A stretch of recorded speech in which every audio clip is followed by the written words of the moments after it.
하나님은 부자신데 예. 왜 꼭 헌금을 해야 하나요?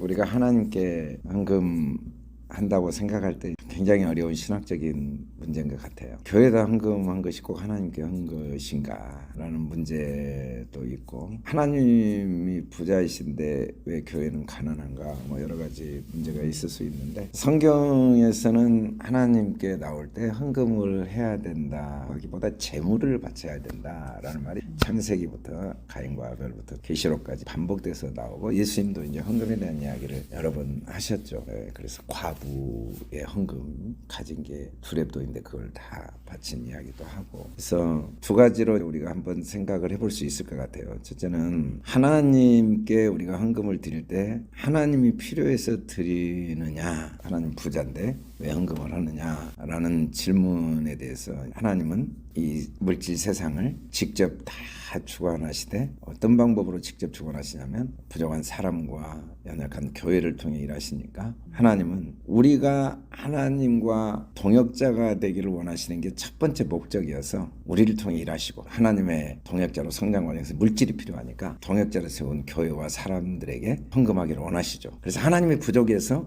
헌금을 필요로 한 게 아니라 연약한 교회를 사용하시면서 우리가 하나님의 동역자가 되도록 헌금하도록 하신 거죠. 근데 그것을 다 하나님이 하나님께 한 것으로 받으시고 갚으시기는 하나님이 갚으시겠다고 약속을 하셨습니다. 헌금은 결국 부족하신 하나님을 돕는 게 아니라 내가 가진 물질을 드림으로써 하나님께 드린 것이 되고, 또 하나님께서 그 교회와 사람들을 하나님의 동역자로 성장시키는 일도 하실 뿐 아니라 그 일에 함께 동역자로 참여한 헌금한 사람들을 축복하시고자 헌금하도록 하신 뜻이 있다고 봐야 될 거예요. 두 번째는 이 물질 세상이라는 건 두 가지가 있거든요. 흔히 말하는 부라는 개념이 어떤 물리적인 숫자적인 부가 있어요. 뭐 100억, 1000억 이런. 그 다음에 성경이 말하는 부라는 개념은 단순히 그냥 머니가 아니라 웰스를 영어로 부라고 하는데, 부라는 경우는 하나님이 다 주신 것이니까 내 것이 원래 있어야 하나님께 드린 건데 내 것이 없었으니까 하나님 것을 하나님께 드린다는 점에서 올바른 의식, 항상 부요한 의식, 나는 하나님께 모든 걸 받은 자이다, 하나님이 우리에게 반드시 필요를 때마다 공급해 주시는 분이시라는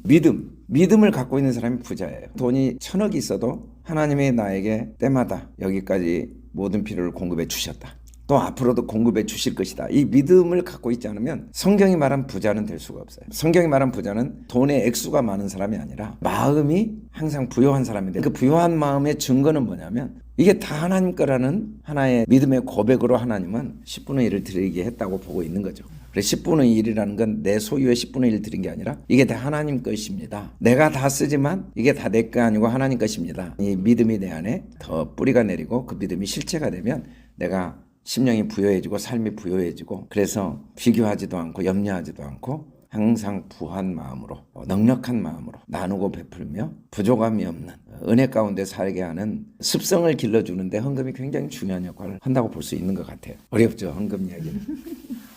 사실 헌금은 믿지 않는 사람에게 교회 가자고 하면 첫 번째가 걸리는 게 헌금 문제예요. 그건 가면 사실인 것 헌금 같아요. 내야 되니까. 근데 참 신기하죠. 교회 가면 헌금해야 된다는 걸 미리 다 알고 있는지 참 신기해요.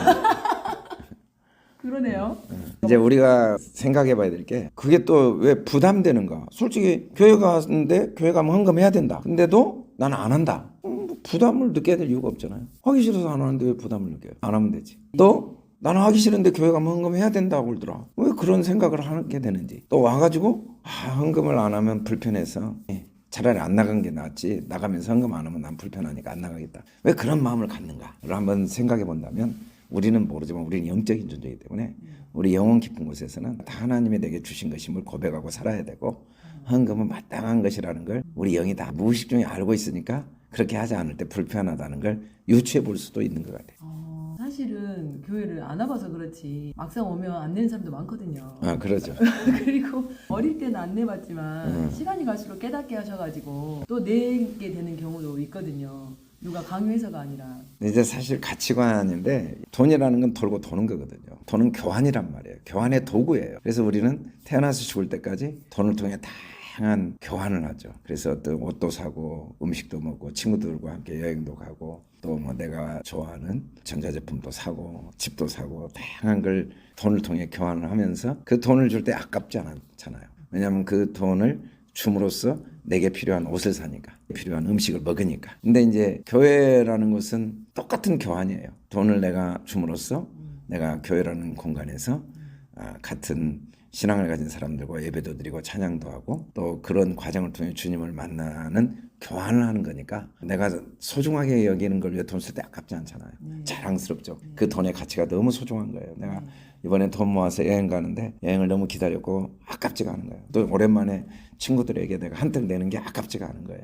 그 교환에 의미와 가치가 있다고 인정하니까. 근데 헌금보다 아깝지 않고 즐거운 일이 없는 건 우리가 가치 있는 게 많이 있지만 어떤 신앙생활 할 수 있는 건물이 있다. 조직이 있다. 신앙생활 할 수 있도록 도와주는 목회자가 있고 교육자가 있고 또 여러 가지 프로그램이 있다. 그래서 내가 주님을 만날 수 있다라는 의미와 가치를 내게 주는 걸 생각할 때 우리가 헌금한다는 게 너무 보람 있고 가치 있다고 생각할 수도 있죠. 그것은 어느 게 나한테 더 소중하고 가치 있느냐의 차이지. 어차피 우리는 이 세상에 다 하나님 만드신 거잖아요. 관광지도 하나님 만드셨죠. 우리가 거기 갈 때 입장료 내는 건 하나님께 헌금한 거예요. 어차피 다 하나님께 헌금한, 다 다양하게 헌금을 하는데 그것도 굉장히 필요하거든요. 관광지도 가고 여행도 가고 음식 먹어야죠. 옷도 좋은 옷 입고 친구도 만나고 좋은 집도 사고 다 우리 인생에 소중한 건데 동시에 그래도 우리에게 정말 소중한 건 영적인 공동체가 만들어지고 영적인 생활하는 것도 너무 소중하니까 돈이라는 게 그러더라고. 아까운 마음으로 쓰면은 계속 사람이 돈의 노예가 되고 뭘 해도 기쁨이 없죠. 근데 즐거운 마음으로 쓰면은 그 돈을 통해서